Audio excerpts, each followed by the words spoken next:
Hello and welcome to the Fat Salad Podcast.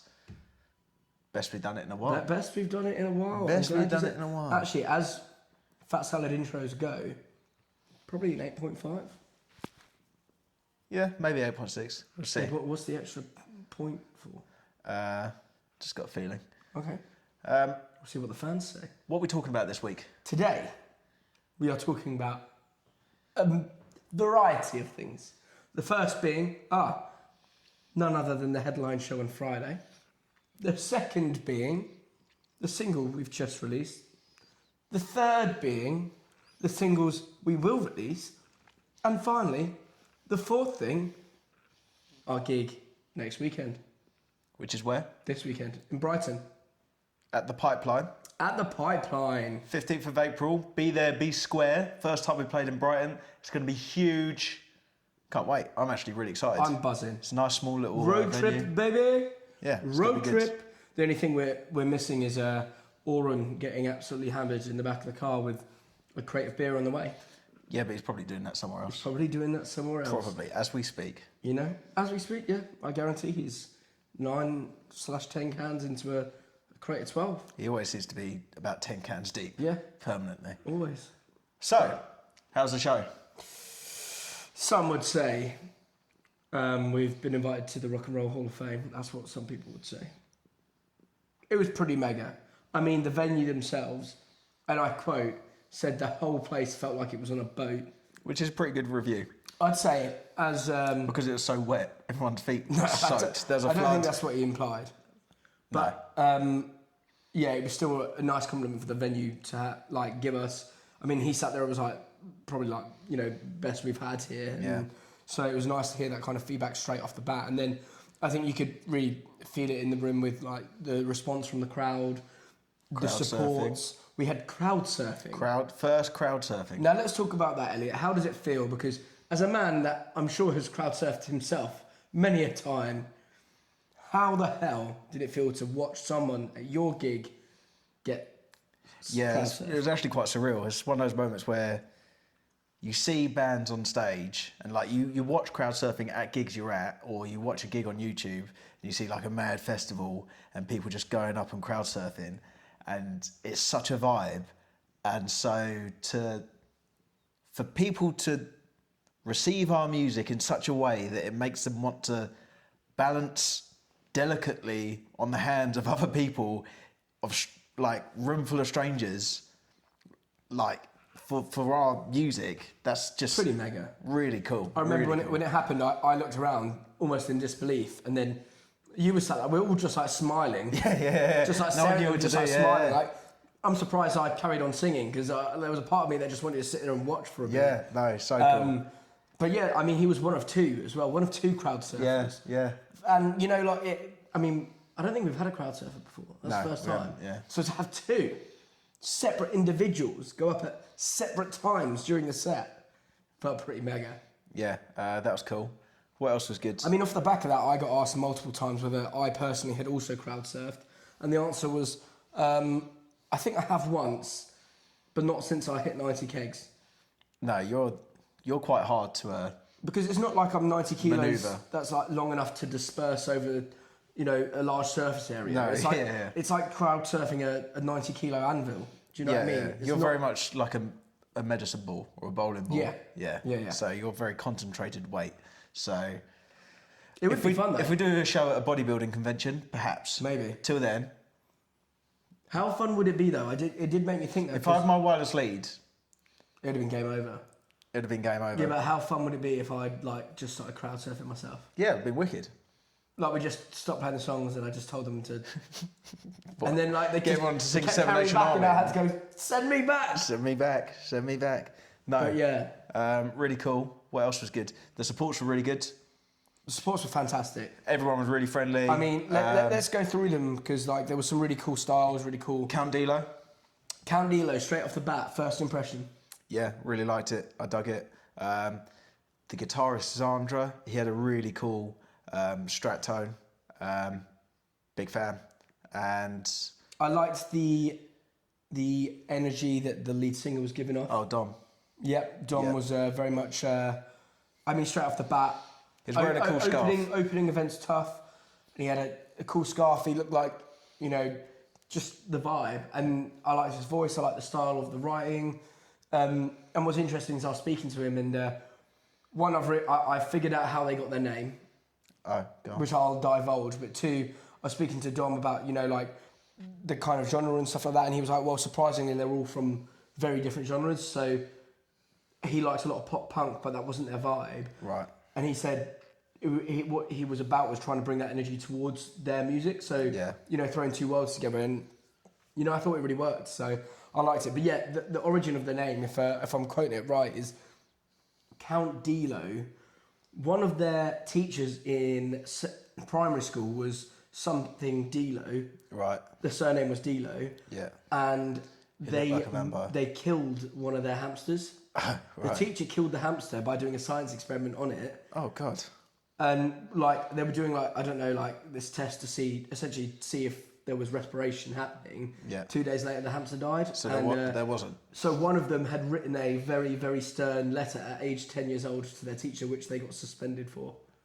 They got suspended? They got suspended. Because I guess there's a chance that it wasn't standing to do up with to the a teacher. hamster murderer. Yeah. But I thought that was quite a cool background of the name. I really quite enjoyed that. That's quite good. Yeah, that's better than our story. And then moving on, obviously we had Burn Aroma next. Burn Aroma, yeah, again, very cool guitar tones. I dug it. What did you think? Yeah, I liked the style. I liked one of them had a football shirt on, rocking around. I liked it. I thought there was going to be more of them. It was only three piece. Yeah, it was only a 3-piece, but I thought it worked well. Yeah, it did. Yeah, no, I didn't actually quite get the origin story of their name, but that would have been cool to find out. It would have been cool. Tiny. She was very good. I mean, straight off the bat, I think she very much delivered in a really positive way on her branding, on her kind of rock style. Yeah. I thought that was very obvious with the look of the band, the look of her, and I thought it all went hand in hand. And safe to say, you could spot her in a crowd in a really positive way, and the branding's great.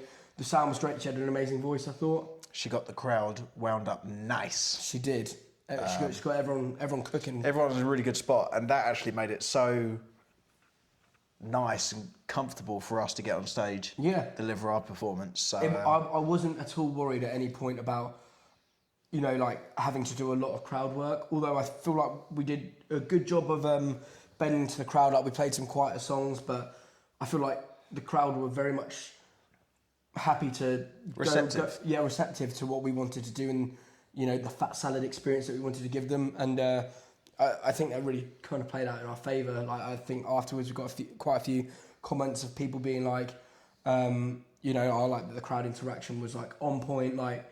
Not at any point did I feel disinterested, which I thought was a very good compliment. Yeah, especially over a 45-minute set. Yeah, and we got an encore in there as well. We got an encore, and Elliot, what would you describe the encore? Because we were not expecting it. Yeah, we did Little Love, but that's not really. We've not really had that in a set recently. I think it's been a solid 6 months without playing that. Maybe even longer. I would say, I don't know. I feel like we've moved quite. As a band, we've moved away from that, but it was also nice just to wheel it out as I guess our version of an old classic where people in the crowd knew it. Yeah, I like people. The fact that people were gassed that we played it. Yeah. It was, so that was a cool feeling because I guess when you're so close to the set list and the songs, it can get it's easier for the artist to get sort of less. Because you see it all the time, it's not as fresh, and it's almost quite nice to have other people's perspective on it, and almost go gives you a bit more fire. We like this, and then you remember, well, we're not. The performance is about everyone, and it's a room full of people coming together, and I guess that was just that validated that, and it's not necessarily just about necessarily what we want. It's a community, right? Yeah, and I think you're bringing us on nicely to the fact that, I mean, over time we're obviously going to have fresher songs that we enjoy playing more. I think over the last 6 months, our set has probably introduced 4 or 5 new songs. Yeah. Which is so good. That's so positive, and like, it's good to see that we're all personally passionate about playing the new stuff, pushing us into that like new direction. But also, like you said, like playing that encore, like playing Little Love, hearing everyone sing it back does remind you, like, okay, you know, that was fun when we released that, and there is still a place for it on occasion. But I think right now, like, I mean, stemming off that, like, I mean, let's talk about the new single, how it's doing, and then kind of the other singles that we have in the tank and what's left for us. Do you want to take the reins on that? Lost It for a Minute came out 2 weeks ago. It'll be 2 weeks to the day. And it's been very positively received, I'd say. Both in terms of streaming and in terms of speaking to everyone at the gig on Friday. Lots of positive feedback about that. And I think as a single, sonically, it's quite a statement, and I think it marks really where we're moving forward as a band. In comparison to a song like Little Love, which we're just talking about, I'd say that like musically, like there's definitely like a gear shift in a different way. And yeah, it's the first song we've released with the current lineup of the band, with Aydan, myself, Nathan and Rob playing all the instruments, and yeah, it went down a storm as well. It was really cool to play live. There's so much like you can do with it in the live performance. Yeah, I mean, we had everyone down.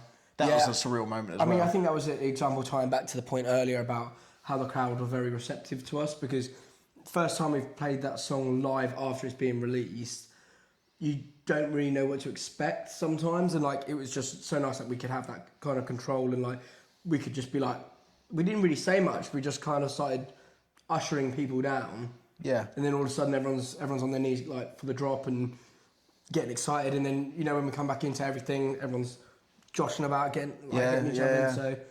So it's a cool song to have in the set as well, because it's a bit more lively and it can get quite sort of antsy. Trying to think of the right word for it, but rowdy. It can stir a crowd up, and I think that was potentially a primary factor in some of the crowd surfing, which is, again, it's a point of like entry into the live show that we've never really had before, in terms of sort of getting that reaction from the crowd, because we didn't really have a song with in air quotes a heavy riff. So yeah, it was cool. Do you want to talk about what's coming up next single? I mean, next single will be our song 23, which we've played quite a lot, and I think this one's been in the set for quite a while actually, like probably like 8 months now. Probably the most requested song to be released that we've had. And for whatever reason, we just put it back 2 releases, but that's fine, because I think at the time we just had other priorities that we wanted. Just wait for the right time. Yeah, and I think that's a big thing as well. Get the sound of it right, and it was almost half cooked, and then we weren't sure about it, and then we made a couple of other tweaks, and it was like, oh, this is the version it has to be. Yeah. And then we went in to record this EP, and it's on the EP, and we can't wait for it to sort of see the light of day. Again, that was another one where multiple people came up to me on Friday night, was it? Friday night. Yeah. And asked about when 23 has been released. Well, you'll be glad to know it's coming up next. We're just in the process of sorting out single art, which we need to do pronto. But it's coming out. And again, sonically, it's in the same wheelhouse as Lost It for a Minute, but it's also not in the best way possible. Yeah, there is. I think there's a lot more vocal play on it. There's a little bit more percussiveness to the vocals. I think that's the same in the next 2 singles, to be fair. Because 23 will be, you know, followed by Holes, which actually I also got quite a few comments on being like, wow, that sound is like... Holes was good. Holes was really good. And I'm buzzing too, because that one sounds already... We haven't even got a mix back, and it sounds unreal in the studio, and that's like unmixed. So I'm pretty happy with the direction we're going in with that. And then obviously we're going to finish off the the Lost It from an EP with Take the Time, which is going to be a bit of a slower one, but I don't know. I've shout out to Alex Wesley here because I think he's the man that has requested single-handedly this song the most to be recorded. Yeah, he loves it, to be fair. I think every other sentence he goes, "When's it coming out?" So, you know, when that song comes out, it's going to be dedicated to our boy. Yeah, and, I write that. Yeah, and I'm sure he's going to be buzzing to hear it. And do you know what? So will I, because that was a song that initially, just because it was different from what we'd done, I was very apprehensive about recording it. We haven't done a slow song. We almost put it in the bin, and then it was only when Nathan came in on drums, and we just sort of played half a version of it, and we'd forgotten most of the version of it, and Nathan just sat there and was like, "That's a hit." And we're like, "What?" It was like, yeah, that needs to be recorded like sooner rather than later. That's good. Which, again, like we wouldn't have, arguably, if Aaron was still on drums and Nathan wasn't there that day to say that, there's a good chance that wouldn't even be in the mix in a minute. So, again, it's testament to how strong our lineup is at the minute in terms of we're able to bring out different versatility within our sort of arsenal of musical tools that I don't think we would have had the confidence to do beforehand. But now I think it, like regardless of what song we kind of have, I think we'll have the beans to be like, hey, we didn't think, you know, these other songs were going to be ones we recorded and we did that. So, and also I will say, like, doing this EP and branching out the sound a little bit and really exploring that has been really quite rewarding and really fun as an artist, because when you're not used to doing these kind of things, it's like there's so much more of an opportunity to play around.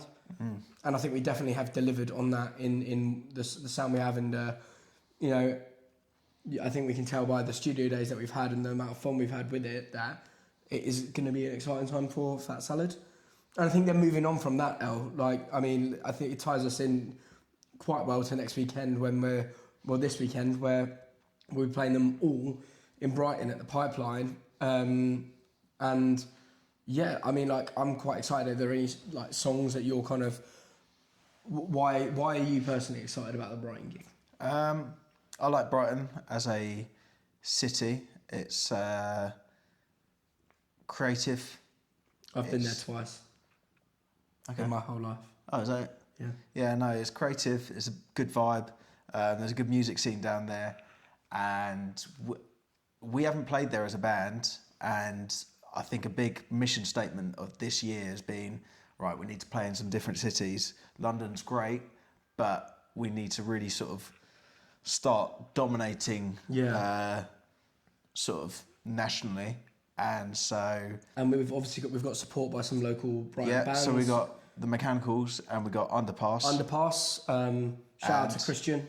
And Underpass have just released their new single, which sounds really cool if you like the likes of... what's the band that does Purple? Wonder Horse. If you like the likes of Wonder Horse, things like that, give it a listen, because it's cool vibes, you know, great vocals, and yeah, I think I'm really excited to play with both these bands that we've got on the lineup as well. Yeah, it's going to be cool. Going to be a good weekend. If you're at Loose End, if you're London based, it's not even that far. If you're Brighton based, come down. Perfect. Got nothing to lose. Cheap tickets in a dive bar. We're going to be rocking out. It's a 60 cap venue.